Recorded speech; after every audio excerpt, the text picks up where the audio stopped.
Ladies and gentlemen, welcome back to another rendition of the Off the Dome Sports Podcast, where this time three sports lovers will give their hot takes off the dome. Welcome back. I am Mustang. I'm Rebo Hustle. I'm Lionel Frankenstein, baby. Haven't seen him in a minute Yeah. on here, but It's that time of year. Yeah. What you guys don't know is that they keep me hidden in a closet until draft season starts to creep around, and they let me out. And then, as soon as Mr. Irrelevant, walks across the stage, they send me back. He's done. yeah, he's gone until a fantasy football draft, and then he'll be back. Yeah. Now we're cooking. If you follow us on social media, you probably know what we've been up to, or if you're a fan of the podcast, you know what we've been up to. Just got back from Houston. Us two, not him. Not me. We just let him out the closet when we got back. Exactly. They set me up a TV in there so I could at least watch the combine. So Yeah. so gracious. But, just a few talking points today. We're going to start with the Pels. Just keeping up with them, getting close to the end of the season. Played 3 games since we last talked. So we'll talk about that. We'll talk about LSU baseball in the College Classic. Great time out there.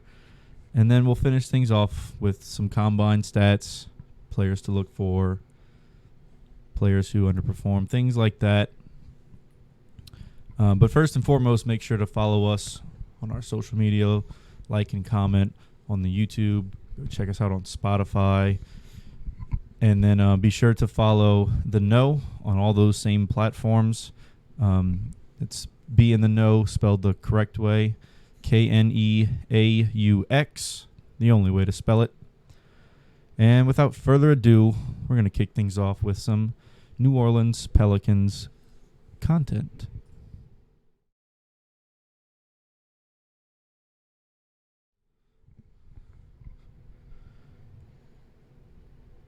Two and one since we last talked.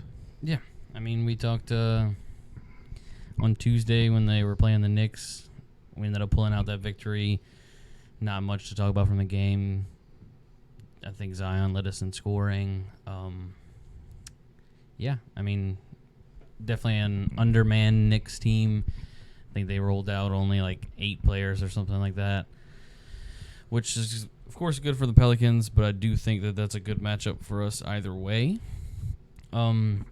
Then we played in a back-to-back against the Pacers, went to Indiana. Kind of an unfortunate game. Like, we stayed pretty close, but didn't get a chance to watch the game, of course. Does that work? Jonas Valanciunas may or may not have rolled an ankle or so. He only played 7 minutes in this game. And we turned the ball over a whole lot because every highlight for the Pacers was them just running the floor. And that's the one thing you can't do with the Pacers is let them run the floor. And that's what we did. So what you're saying is you can't outpace the Pacers. Oh, no, you cannot outpace the Pacers. That was good. So 2 nights later, 2 teams meet again in New Orleans.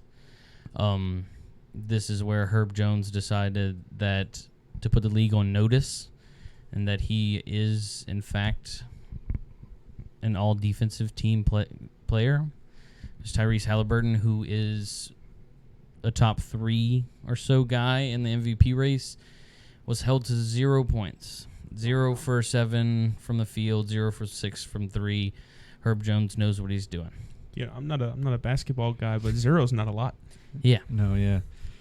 Also, this game was punctuated by Brandon Ingram and had his hands all over it. He even threw a self-lob to himself, which was in traffic. Yes. Wow. Which is kind of becoming just like a normal play this year. That's like the 4th I know of. But for B.I. to do it's kind of impressive. Because normally it's like Chet, Victor Wembanyama. Yeah. Those 2 guys have done it this year. Somebody who's tall and long. But B.I. is long. He's got a very, very big wingspan. He is indeed a long boy. But he's not a 7-footer like the other ones. Yeah. It was kind of like a Euro step to get through one defender. Miles Turner met him on the block. He threw it off the glass, got around Turner, basically got a rebound and dunked it in. But yeah, it was a quieter night from Zion, but I really feel like it was because this team really knows how to feed the hot hand, and they found a matchup that they wanted to exploit. I'm not even really sure who the Pacers' small forward is, but he certainly could not contain BI. Also, Trey Murphy had 28 points, and I want to say he was like 6 for something from 3. Let me double check. 6 for 12 from 3, so he was really letting him fly. Really? And Catch and shoot mode on. yeah, and I really feel like he finally has figured out that that's his role. That's how we beat the Knicks. Trey Murphy had like 30 points. That'll do it. But yeah, Trey Murphy's really found his role in the last 3 games here. He, with a couple injuries going on, he had 26 points against the Knicks. But he was our leading scorer in that game.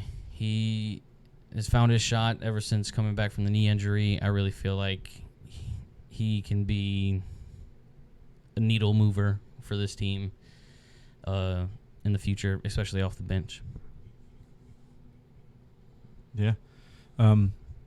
Looking on to the future, the very recent future. That doesn't. Recent. On the horizon. That's not how that works, but No. you know what I mean. Very soon, Yeah. the next coming week, Yeah.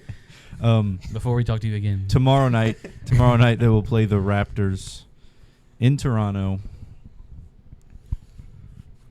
I would say that's a more than winnable game for the Pelicans. Yeah, this Raptors team's kind of fallen off. They've traded away Pascal. They've traded away OG. So it's a real role player-ish team. They're trying to get a high pick, if we're being honest. But then you have the Sixers, who don't have Joel Embiid, so it's also a possible win. If you can handle Tyrese Maxey enough, which I now certainly have faith in Herb Jones to do so, it should be a good night. And then we'll play the Hawks on Sunday, and that game is entirely dependent on if Trae Young can hit a 3 or not. Yeah. Yeah, he's one that can wreck a game by himself. If he's on, he's on. But if he's not, he's gonna gonna crumble, gonna panic, and just try and throw some bad shots up. We've seen it before. But he could be, like I said, if he's on, he's on. Like Kobe White for the Bulls manages to do to us. But so yeah, those are the 3 games that'll be up and coming until the next time we speak. And then after that, you've got a pretty tough March, followed by a pretty tough April. So, like I said before, I mean these winnable games are much more important now at this point in the season because you're fighting for a playoff spot.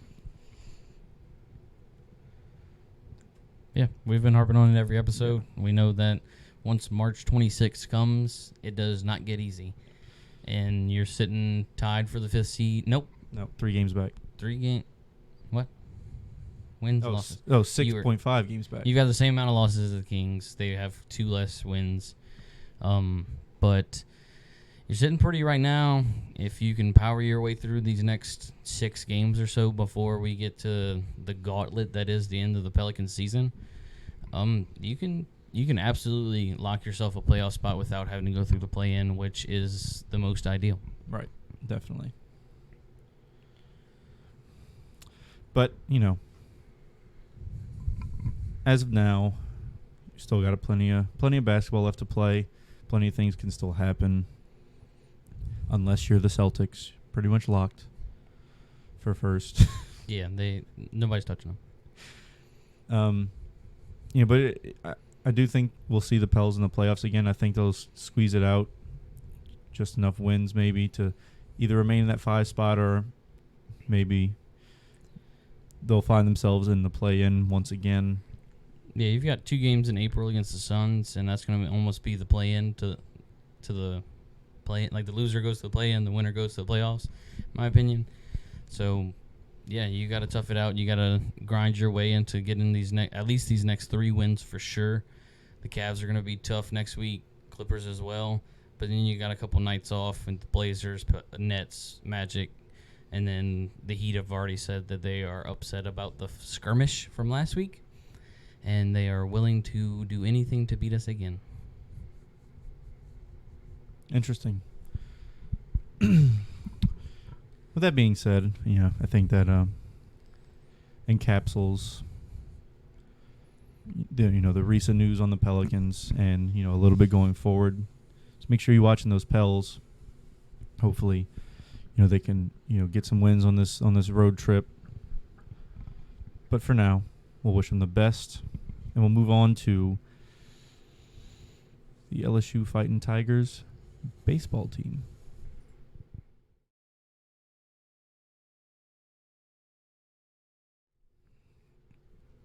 And as you see that graphic,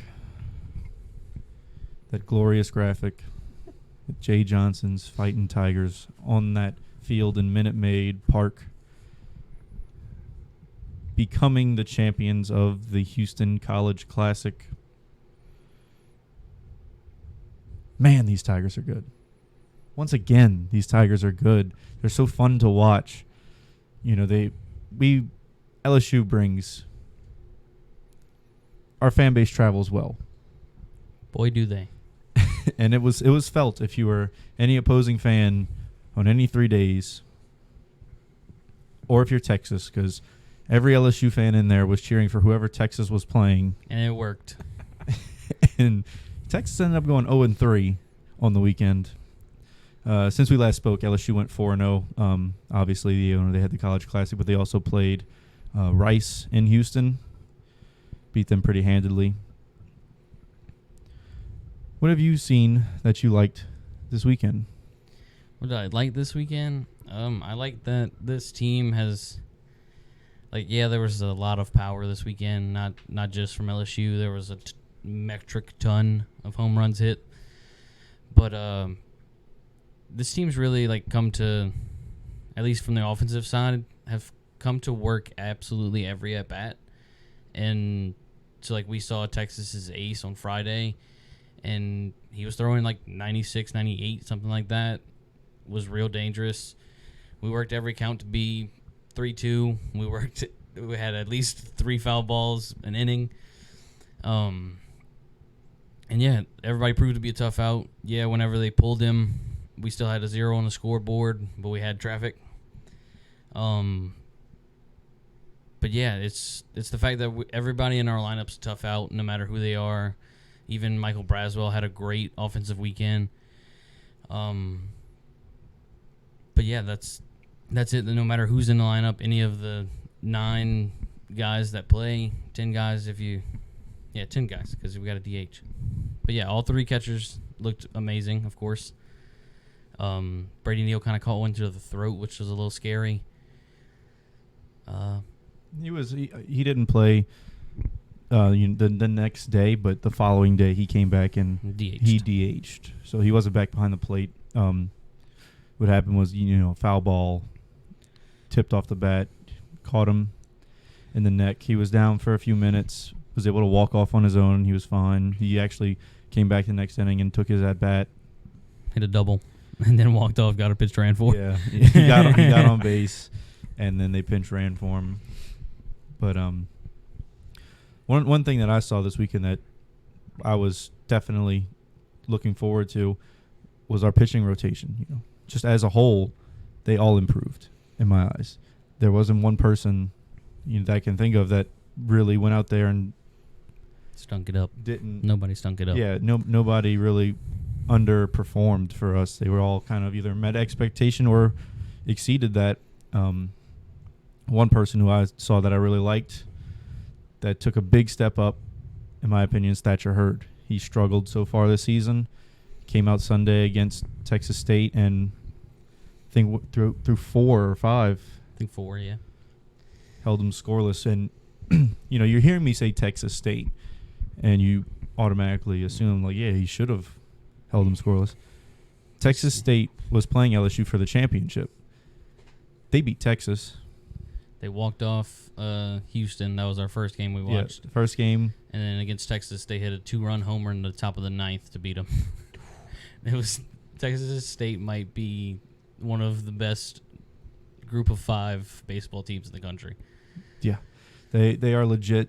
Keep an eye on the season. You might see them, a little further down the line. But all throughout, they're a solid team. They even held LSU scoreless for what felt like 4 innings. Yeah, it had to be. But yeah, I agree. Thatcher Hurd looked a whole lot better. It really kind of felt weird. Kind of felt like every batter to start the inning got a hit. And me and your dad were joking, me and Town Man, we're joking about, he kind of only feels comfortable when he's in a tough spot. Maybe he just needs a guy on second. But yeah, also, which I'm sure Redfish would be happy that I'm talking about, Luke Holman is a premier ace. Like, he proved it this weekend.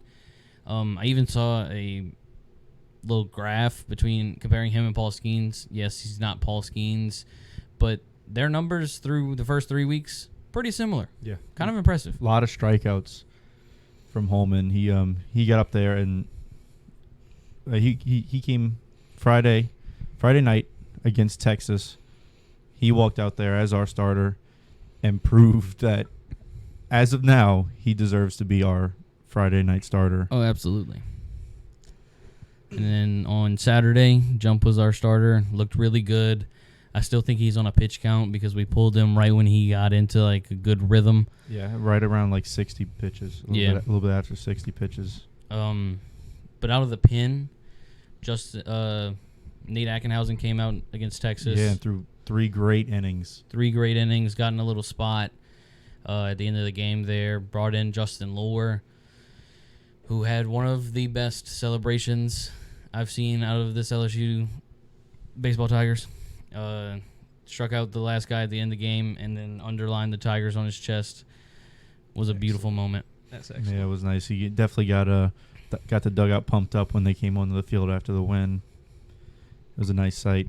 There was one more. Oh, Gavin was in the middle there too. Yeah, Gavin Guidry had came in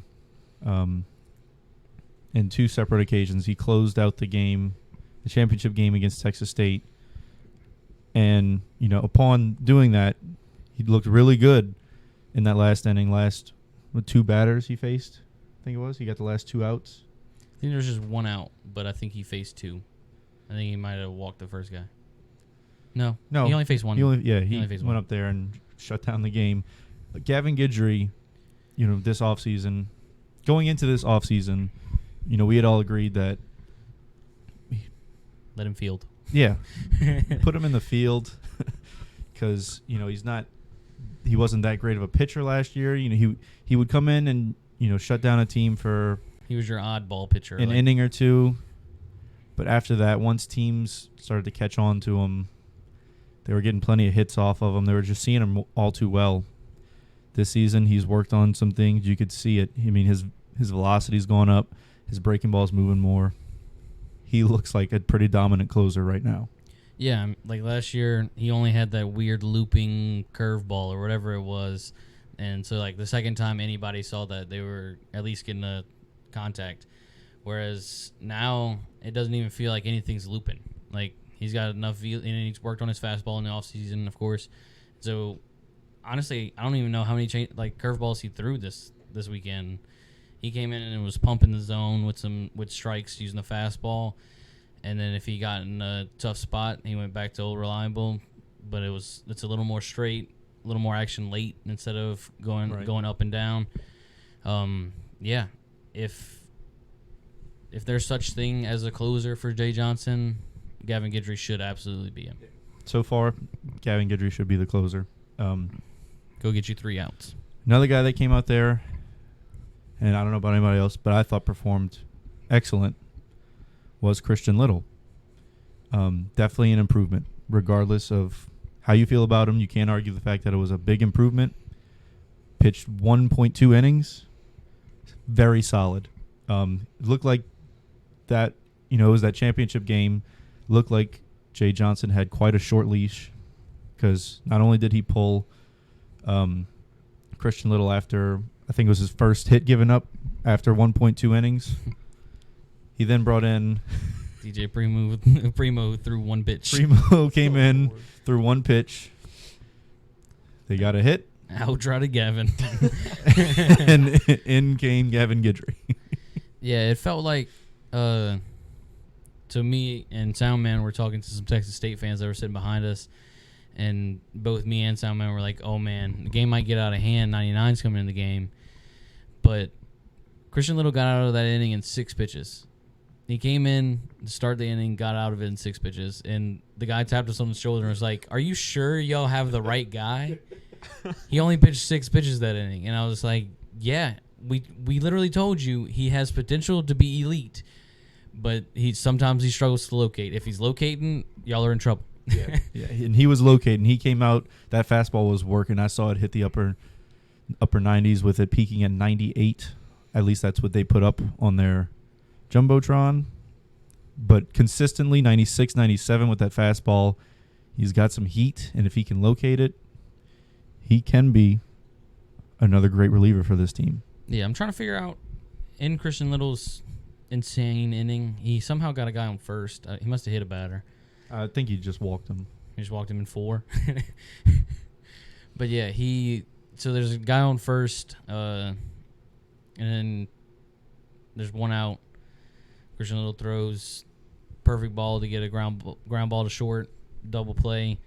I think that was Jay Johnson's magic moment of the game. So Christian Little is getting some respect from Jay Johnson at least. That's good. It's good to see. Yeah, I mean, LSU came out and felt like dominated this whole weekend. Bats were moving, pitches were going. One guy who I thought had probably the most unlucky weekend in baseball, Paxton Kling. Solid contact every time he came up to the plate. He lived on the warning track all weekend, which it's unfortunate in its own, but I mean, if you think about it, he's playing in a major league stadium, any college park. It's going to be a couple feet in. Probably would have hit 5 home runs. Yeah. 5 home runs in that weekend. But still managed to get on base a lot even with that. Like, he didn't let it bring him down. He was still making solid contact all weekend and was still getting some base hits. Tommy White hit one to the moon. Other than that, kind of struggled. I mean, he seems like the one guy that isn't on the, hey, you got to see a couple before you can swing. He was swinging at every first pitch. He can do whatever he wants. Yeah, and so it felt like it's kind of been his whole thing this season, if we're being honest. He's either hitting one to the outfield or over the fence, or it's going to be a line drive to third. There's no difference. There's no in between, which honestly, that's kind of what you brought him in to do. I know last year he was pretty incredible in the RBI category, but he's definitely making the pitcher think about, oh, they got a guy on second. Like there's no doubt in my mind that at least he's changing the game a little bit. But yeah, I mean, he's batting 333 on the season still. And that's what he walked into Houston batting. That's what he walked out of Houston batting. But yeah, I don't see. He hasn't been absolutely incredible. No, yeah, he hasn't. Basically, he hasn't lived up to what he was last year, in my opinion. But I'm not saying that I'm a hater of Tommy White. I love Tommy White. I think he will eventually step it up, and I think he will get those RBIs numbers up because this team gets on base better than last year, I think. Yeah, I mean, not only in the hits category, but on pitches seen, just walks given. They're getting on base, especially in that middle of our lineup, the middle towards the bottom of our lineup, like that 6, 7, 8 spot. Monster Milam got on base a lot. That's one of my favorite players to watch. Like, I didn't get to catch any baseball this weekend, but that kid is electric. So, like, you guys want to share how insane his weekend was? Yeah, I mean, it literally started Wednesday night. He had 3, incredible plays against Rice. There was a line drive that was screaming over his head, and he jumped as high as possible to go get it. and he went and got it. That's for sure. But yeah, he's a tough out. We got to see more of his right-handed batting this weekend, which I honestly just want to see him only bat lefty. If we're being honest, it wasn't great, but it's about the same. So I guess that's why he's still hitting switch. But yeah, my biggest takeaway from this weekend is we're normally rotating Milam, Pearson, Brown, and this weekend was also Mac Bingham in that rotation because against Texas State we brought in another lefty. It's like we needed both Pearson and Brown, so they sat down Bingham because they had a lefty starter. But yeah, those guys all proved that they have to play, and so it's like everybody's sitting here, all the talking heads in Baton Rouge at least, are saying, well, come SEC play, Jay Johnson's going to have to pick his 9. I don't think he has to pick his 9. He doesn't. He absolutely does not. All 10 guys deserve at-bats. All 10 guys are playing amazing baseball. Yeah. And there's no reason to not just be like, oh, you got a lefty on the mound? Let me put as many lefties in as I can.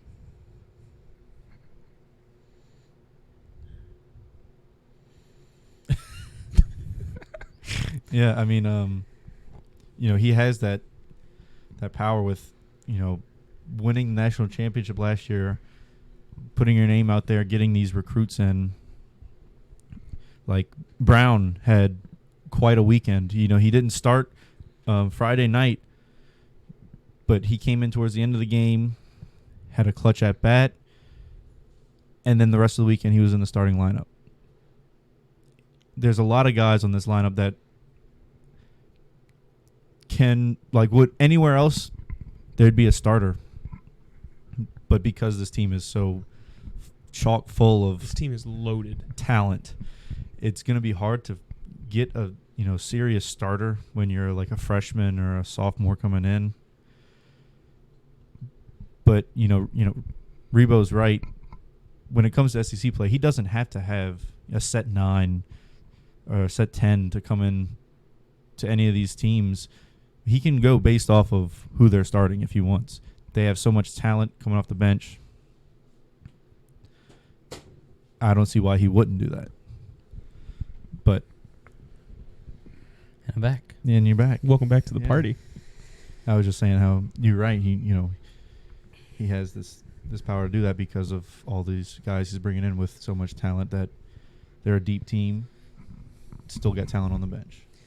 Yeah, and another thing to talk about on the weekend is we figured out Holman is electric. Well, I guess he really just proved it to us. There was no figuring to do. And Jump, as soon as he can get out of whatever pitch count, he was amazing too. Yeah. So if you got those two guys who can go 7, maybe even 8 innings sometimes, you can really use all of your big arms on that Sunday, like all your big bullpen arms. So you'll still have a guy like Thatcher Hurd, or if nobody got in trouble this weekend, Nate Ackenhausen can also pitch on Sunday. Also, you'd still have Lowell, Guidry, whoever you need to come out of the bullpen. You can almost be like, hey, I'm gonna give you this inning, and we've got 9 guys that can go get you an inning. Yeah. I mean, with all this pitching talent coming in and staying, you could have even if, like, say, Holman starting game 1, Jump starting game 2. If any of those guys have a bad day, you can absolutely have 2 Johnny Holstaff games in a weekend. With this team. I mean this. We didn't even need a Johnny Holstaff game. We didn't. And guys like Aiden Moffitt, Cade Anderson, neither one of them pitched this weekend. Both of them, not Cade Anderson, Cade Woods, both of them pretty good. And you didn't even need to even think about getting them in. Also, you've even got another starter that, in case you need him, like let's say we're playing SEC tournament or the semifinal games, like or regionals 4-game series or no? Regionals and super regionals? No. No. So if we manage to make our way back to Omaha, we've got another guy. Javen Coleman came in relief for Thatcher Hurd on Sunday. He was our Sunday starter last year, all year. So, I mean, it's not like we're in a spot where we can't do amazing things, and which is weird to say from the pitching side of the ball, which is weird to say because last year that was the weaker side of the ball. But yeah, I love everything that LSU baseball has put out this season. Sure, we lost a game. Who hasn't? Yeah, right. Yeah. Wake Forest dropped a game to UC Santa Barbara. Vanderbilt lost to Texas State. Who? No, No, they didn't. Vanderbilt won every game this weekend. Never mind. They didn't lose a game. Oh. They almost lost to Texas. We walked in the ballpark. did. They were down 11-3. Came back and won. 11-3 in the Kind of third impressive. inning. Yeah, it was nice. It extremely- was a great time. We were sitting, on the Texas side, so surrounded by Texas fans, just clapping it up every time Vandy scored. Oh yeah. It was nice. Yeah, I mean, obviously, like we talked about LSU baseball crushing it, but like all around, it's a great time to be an LSU sports fan. I mean, softball, I think they're 19-0. Yeah. Women's basketball, they third, I think, number 3, number 2, somewhere like I think that. so. Number 3. Crushing it. You got men's basketball performing, some clutch games. Gymnastics. Gymnastics, they're number 2. Haley Bryant has got like her 14th perfect 10. Like, Yeah. they're just all around. LSU is dominating. Yeah, we're not, obviously we're the powerhouse of baseball. We're the powerhouse of college sports. Everything. Yeah. Also, Track LSU and men's field, basketball. too. Yeah, LSU men's basketball might be the most dangerous unranked team in men's basketball. Period. They are on a tear right now. Yeah, we're in March now.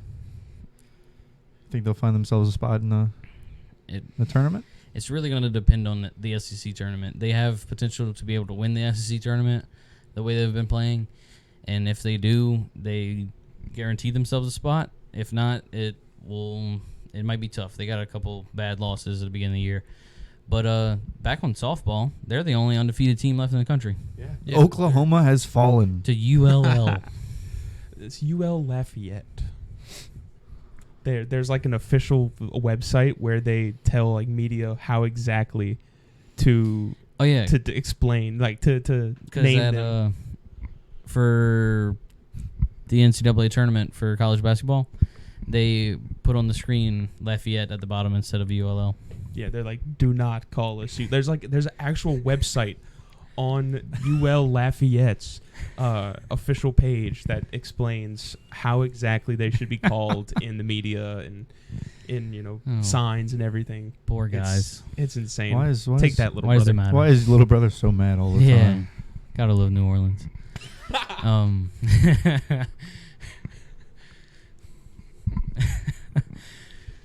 But yeah, it's a great time to be an LSU sports fan, that's for sure.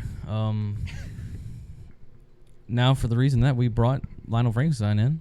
Yeah. Yeah. We're going to move things right along over to the NFL Combine.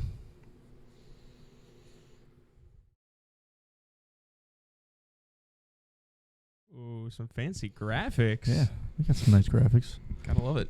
Gotta love Just it. like New Orleans. Yeah, so, give us your thoughts on some crazy performances so far this Combine. We, being in Houston, obviously weren't able to watch it as a whole. I mean, we saw some clips, heard some things. Yeah. But I know we had you locked in that room with a TV, so I know you watched all of it. Dialed in. They had someone just come by occasionally and slide some food under the doors.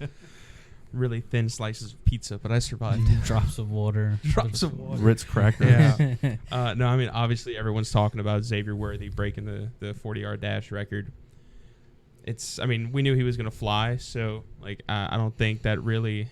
It's going to shoot his draft stock up, but not to an astronomical route. Obviously, you've got the big dogs at receiver of Marvin Harrison and Malik Neighbors, Roma Dunze. But, I think Xavier Worthy definitely solidified himself as a first-rounder, running at 4.21, which is just unreal. I Yeah. could do that if I tried. Yeah, me too. Totally. We have seen someone with this kind of speed improve their draft stock and not really work out. No, yeah. Mr. A John la Ross. John Ross. Yeah. I'll never forget my first dynasty fantasy draft. I had like the 6th pick in the rookie draft, and I took John Ross. I was like, I need receiver help. Let's take this blazing fast guy. You want to know who went with the 7th overall pick? Was this Tennessee running back that got drafted to the New Orleans Saints? Mr. Alvin Kamara. Yeah, Dude good won one. Rookie of the Year. You might have heard of him. Good one. Yeah, that. Ugh. Still get flashbacks. You know, I mean, it just goes to show you never know how these players are going to pan out. Yeah, a number's a number, if we're being Yeah, honest. like The tape says most everything. You're just looking at the numbers from the workouts or how fluid they looked in the workouts to match the tape. Yeah, Right. I mean, I'm still going through some receiver tape. That's where I'm the receiver guy. I like to, that's my bread and butter. Xavier Worthy, I still have to go through and really look at. And one receiver that I really want to like so bad is Keon Coleman, but I can't. Like, Really? His entire tape is contested catches. Jump balls in the end zone. Yeah, like I think there's Treat it as green. there's LSU fans who are like, "Wow, this guy's good," because he was like the LSU killer. I saw like 3 touchdowns, I think. Yeah. Against the Tigers, and it's just like those kind of receivers. There are obviously outliers, but those receivers don't work all that well in the NFL. yeah. I mean, at least not anymore. yeah, like, I mean, 10 or so years ago, or 20 years ago. look at last year's draft. Quentin Johnson is very similar. He's a contested catch guy, and Might have had 3 catches. he's got. I mean, he's still got time. I don't think the Right, Chargers are going to give up on him. He's on a good but- team. Yeah, I mean, we'll see when with Coach Harbaugh coming in, he might want to be more like ground and pound, which is going to be rough for Justin Herbert's fantasy stock. So I want to move off of that if you want to. But yeah, I Keon Coleman dominated the gauntlet. Like, did you guys see that? Yeah. Yeah, he was not only the fastest at this combine, but the fastest ever running through the gauntlet. And there's like the Amazon Next Gen stats or whatever that break down the faster you run it tends to correlate to better performance in the NFL. Like Puka last year dominated the gauntlet, but that's all Keon Coleman really did.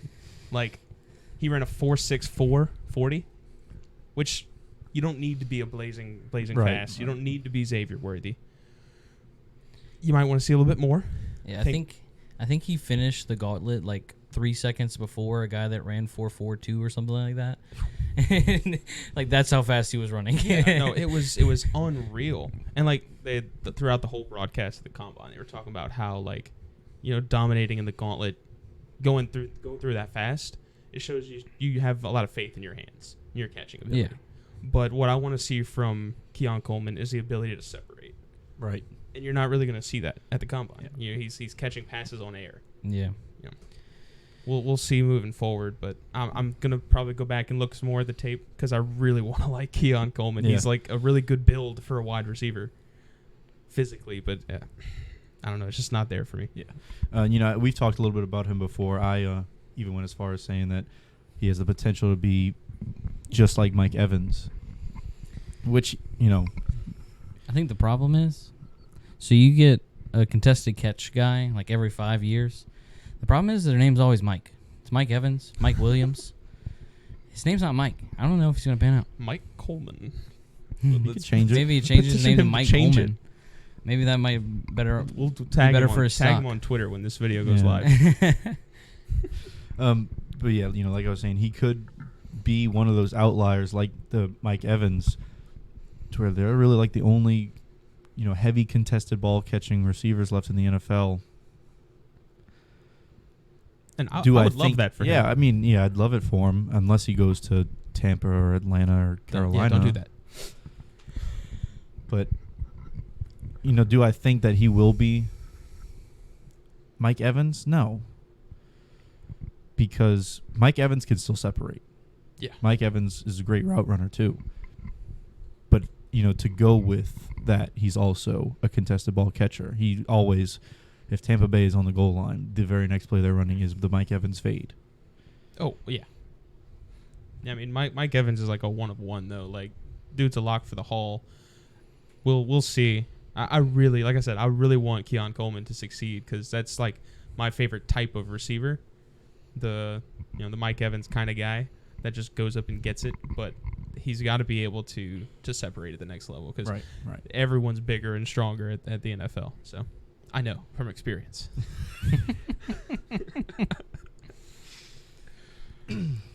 Yeah. Did you guys get to see Joe Milton's 70-yard bomb? We did the math in our head, and it wasn't 70 yards. He threw it from the 10, didn't he? Yeah, and it landed at the 30. I thought it was the like receiver was running pretty fast, and they chalked it up to be to the 20, but it was the 30. Okay, well then 60 yards then. Which is not that impressive. True. Most quarterbacks in the NFL can throw 60 yards. No, yeah, that was like the only thing. Yeah, that was honestly like the only quarterback highlight I found from the whole combine. I wasn't that impressed with the quarterbacks. I was trying to wind down after watching baseball all day and pulled up best of quarterbacks workout, and they had people trying to throw against a pad. What was that? Why were we measuring that speed of the ball? That doesn't matter. I hated everything about that drill because you want to throw it 60 miles an hour. It correlates to your 0. receiver screen. Just like, are they going to be able to catch it? I mean, they used to have something similar to that in the the Pro Bowl games. That's the which is fair. Which is like, Pro Bowl. But this is like, this is them trying to prove their point to be on an NFL roster. And these guys are like throwing their hardest, and I'm like, what are we doing? Destroy their shoulder. Yeah. We're testing for the Pro Bowl Man, at the combine. That wasn't one of them, and J.J. McCarthy threw the hardest ball, so he's going to get a top 10 pick. That's like, I want to go back and watch Michael Penix because the only knocks out there really are on him is the medicals, and he doesn't have touch. Like, every throw is just on a rope, just a laser. And the medicals, I listened to a lot of, like, draft stuff. They were saying the medicals came back fine. Like, he passed everything, good to go. The throws, I want to see him actually put a little bit of air under the ball. Don't just laser it into everybody. Yeah, right. Because some of those passes that you're gonna have to make in the NFL, you're not gonna be able to just put on a rope because a DB is gonna be shaded, to that side, or just be able to put his hand out. You're gonna have to drop it in. Yeah, every pass over the middle, you got to get it over those linebackers. I mean, we'll see it, but speaking of medicals, do you know anything about Leatu Latu's medicals? Also heard they came back really positive, like positive in the good way. Yeah. Not like yeah, that's my biggest point on him. I know. Yeah, I think you're pretty high on him. Oh man, he's a freak. I love it.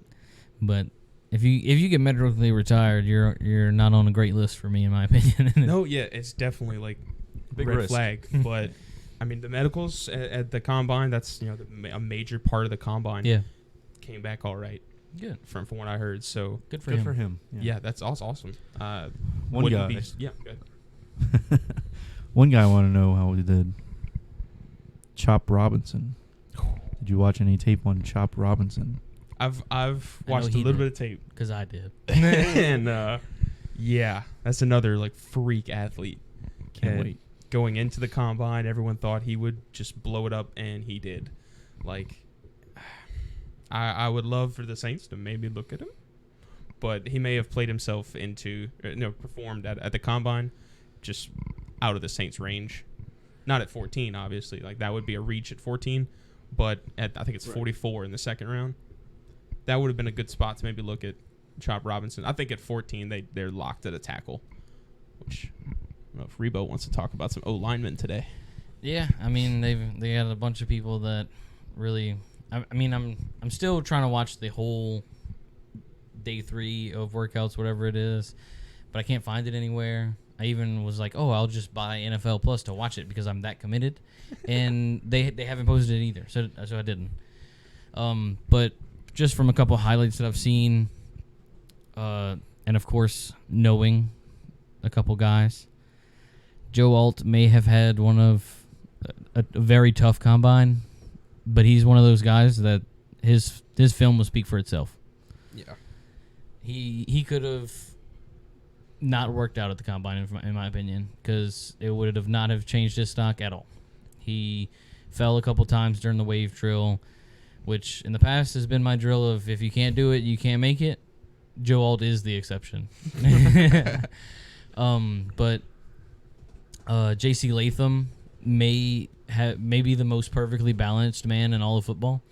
Yeah, I was really looking. Like, every mock I've seen has been J.C. Latham to the Saints at 14, but they're going to have to move up now. I don't think he'll be there at 14. Yeah, every mock that came out today, Monday, has him going in the top 8.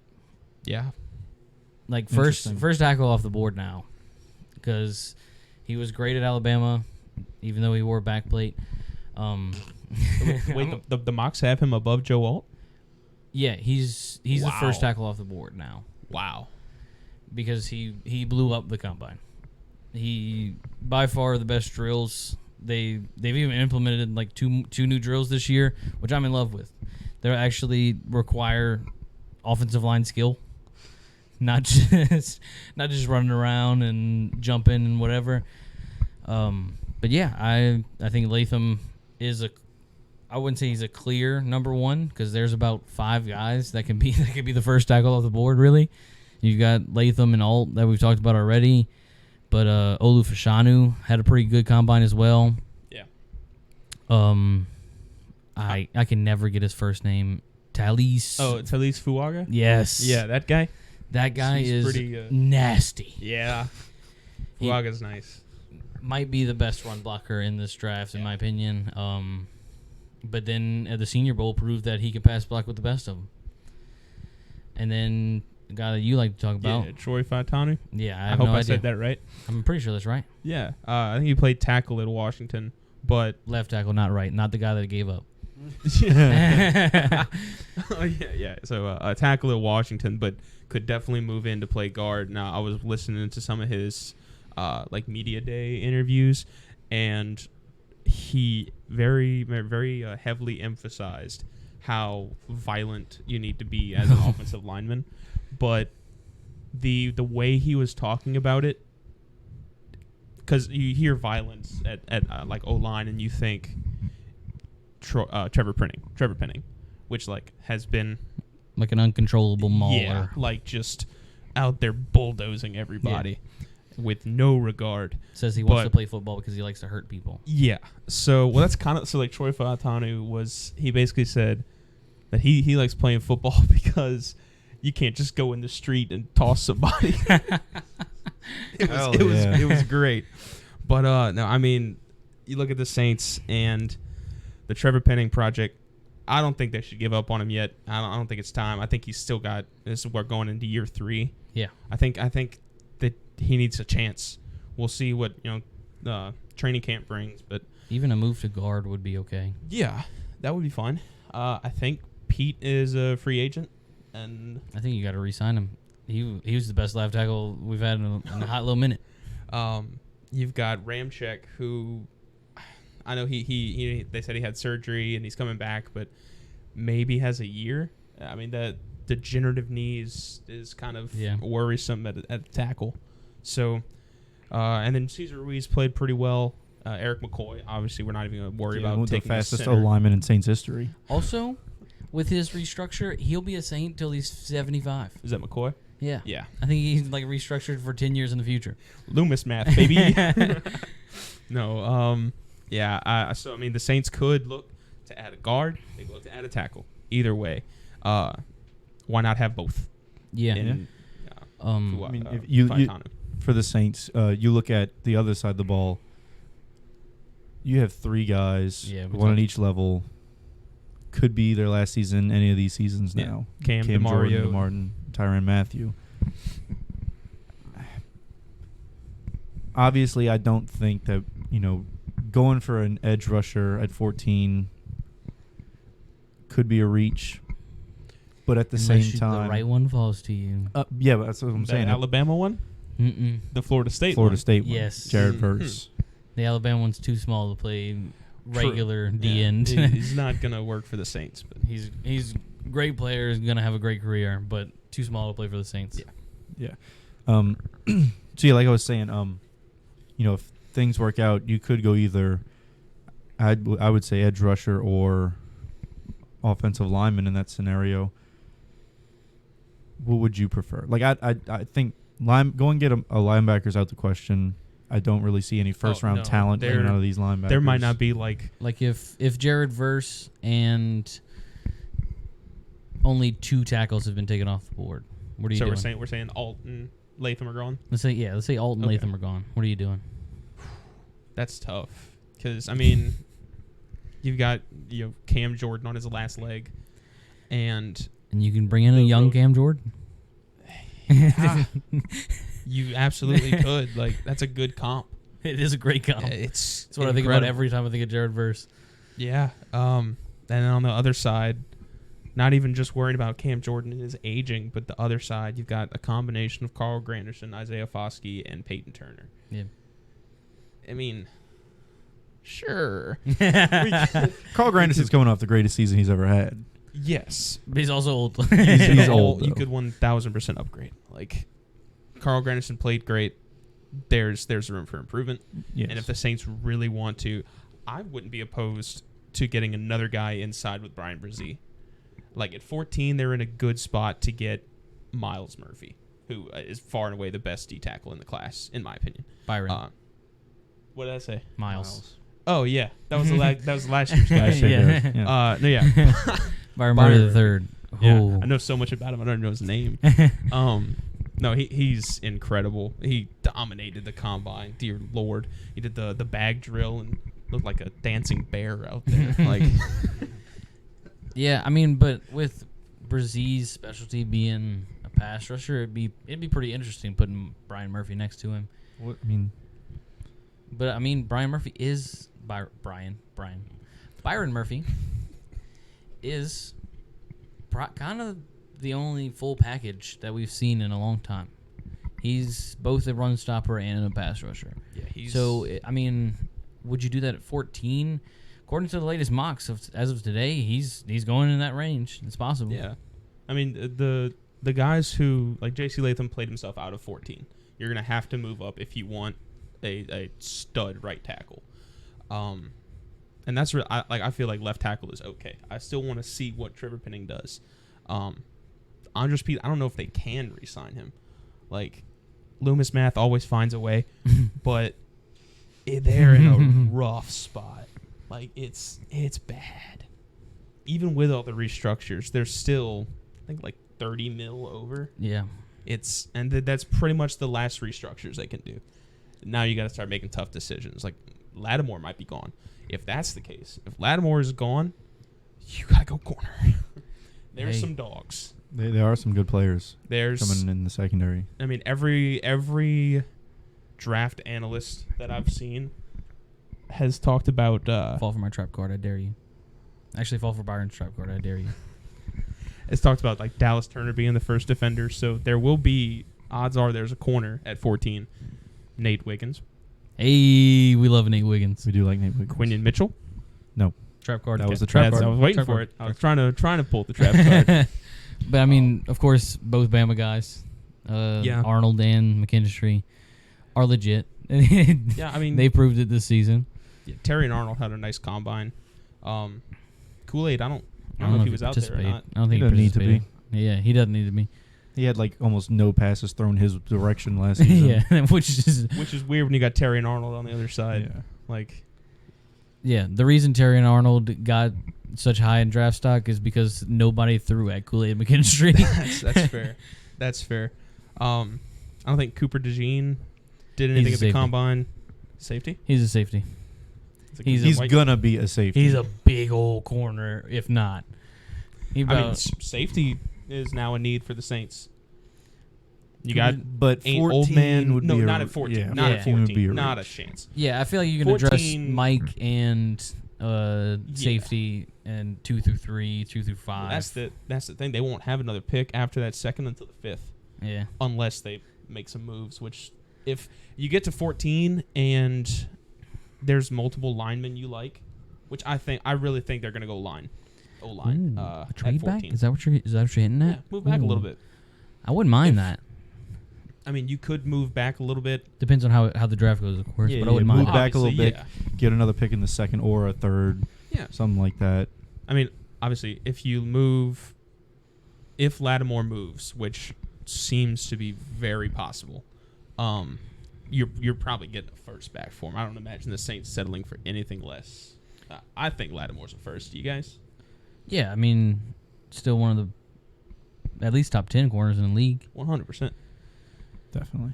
So first, maybe like fourth. I don't know. Yeah, maybe. But we could give him to the Chiefs and take Ladd McConkey at 32. Brilliant. I love it. Sign me up. so you're saying if we Odds are it's going to be a later first round that you get for Lattimore. yeah Maybe the Chiefs want to run it back, get Trent McDuffie and Lattimore. That'd be insane. yeah because they for some reason don't want to re-sign L'Jarius Sneed. What? But Oh yeah, they tagged him I think today. oh, they tagged him today. I think so. Good. Would have been dumb if they I didn't. forgot. Yeah. I forgot he was over there. They were too. gonna let Never him mind. walk. They don't want Lattimore. Going into this weekend, supposedly they were going to let him walk. So I'm glad they tagged him.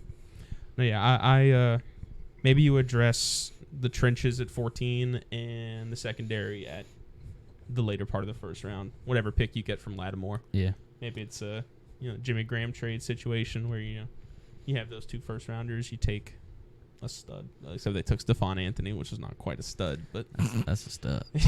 yeah, there we go. It's not. But yeah. The DeMario replacement. I don't know. It's not the draft for that. In my No, it's opinion. really not. It's not. There's He still has. I could see him playing 2 more seasons. And I can even see a world that Pete Werner's been groomed enough to just play Mike. I mean, he's not the crazy build that your standard Mike linebacker is, but he's got a nose for the football. That's for sure. Yeah. No, that's. Yeah, I mean, he could be. We've seen like traditional Saints middle linebackers be that Demario Davis, the Jonathan Velma type build, but I mean, we've seen builds like Pete Werner succeed at middle linebacker, like Fred Warner. Drew Tranquil's winning Super Bowl championships. I mean, pass coverage linebackers, as of late, have been pretty good studs at middle linebacker in the NFL. Yeah. We haven't talked a whole lot about the quarterbacks. What do you guys think about this quarterback group? I mean, we talked a little bit about the combine performances, but Also today, Russell Wilson's not going to be a Bronco, this so is true. that'll make it real interesting Russell come draft Wilson, time. you are a Pittsburgh Steeler. Oh, really? That's what I think. That'd be interesting. Oh, wow. That'd be, I wonder how he would fit with Mike Tomlin because I feel like they're totally opposite. Or would you go Russell Wilson to Tampa? No, Oh, no, I think they're a lot. Bakers. Yeah, I think the whole reason they They brought got a Mike reason. Evans back is because they want to run it back. Mike Evans, Baker. Interesting. But Baker was solid last year. Yeah. But yeah, I think, in my opinion, this is a 3 quarterback draft. Yeah. I don't. JJ McCarthy didn't do it for you. Yeah, JJ McCarthy doesn't do it for me. Penix has potential to be that 4th guy, and I was talking to my dad earlier today. He is completely convinced that Sean Payton's in love with Bo Nix. So is like every draft analyst. Oh no, I mean, they're more than Daniel- JJ McCarthy. Daniel Jeremiah had Bo Nix, I think, in the top 10. I think he had the Broncos trade up into the top 10 because Dude. they're at. I forgot where they're at, but I think he had them trading up into the top 10 for Bo Nix. I really hope some of these scenarios come true. That like somebody just goes crazy and becomes the New York Giants trade up for Daniel Jones. Because that just means there's going to be more prospects there at 14, and even more there if you're looking at a little trade back spot. So No, I think the top 10 is going to be loaded with quarterbacks, pass catchers, linemen. Like Yeah. you got the three big names at quarterback. Obviously, there's 3 picks there. You got probably 3 receivers in Neighbors, Harrison, and Odunze. So you got 6 picks taken up there. The last 4. Maybe you see a defender. Maybe you see Dallas Turner up there. Dallas Turner or one And of you the. got Latham and Ald. So you got one more pick to throw even into even Fashanu, yeah. his tape 100%. speaks for itself as well. Or one of the corners. Yeah, or like you're looking at the Saints sitting at 14. Every corner is going to be at the board. It really sucks to get rid of Lattimore, but if every corner's on the board, it's hard to say no. Right. Yeah. and you're in the spot that they're in with cap hell, I could see a world. Yeah. If I'm the Saints, I kind of like being at 14 because there's so many moves you can make. It'll be dependent on what happens. So, like, you're not going to have to panic pick this one. There's going to be talent there. You can, go these routes, say, like, okay, if this guy goes here and this guy falls to us, do we take him? Things like that. Or, like y'all were talking about a trade back. I wouldn't be opposed to that at all if we get, a decent return for someone like Lattimore or anything like that. I like where the Saints are sitting at this draft. It's going to be hard for them to mess it up, but we've seen them do things in the past. Yeah, Yep. I mean, it almost kind of smells a little bit like the Marshawn Lattimore draft. Like, Saints are sitting in the teens somewhere, and the best corner might still be on the board. 100. I mean, last year, obviously you had Devin Witherspoon go, I think, top 5, but I think Christian Gonzalez was the best corner in that group, and he dropped to 16. Yeah. Yeah. So, I mean, sitting at 14, other teams will be too preoccupied taking their quarterbacks, their tackles, their receivers. You'll get a stud at 14. You might not even have to move. I love the wrench you threw in just now. The Marshawn Lattimore days might be numbered. That makes it a whole lot more interesting. I hate that. I hate that too, but he's a lockdown corner, but this is the draft to do it, which is crazy. Yeah, I mean, Yeah, he might be a Jet. Sauce Gardner. Oh my God.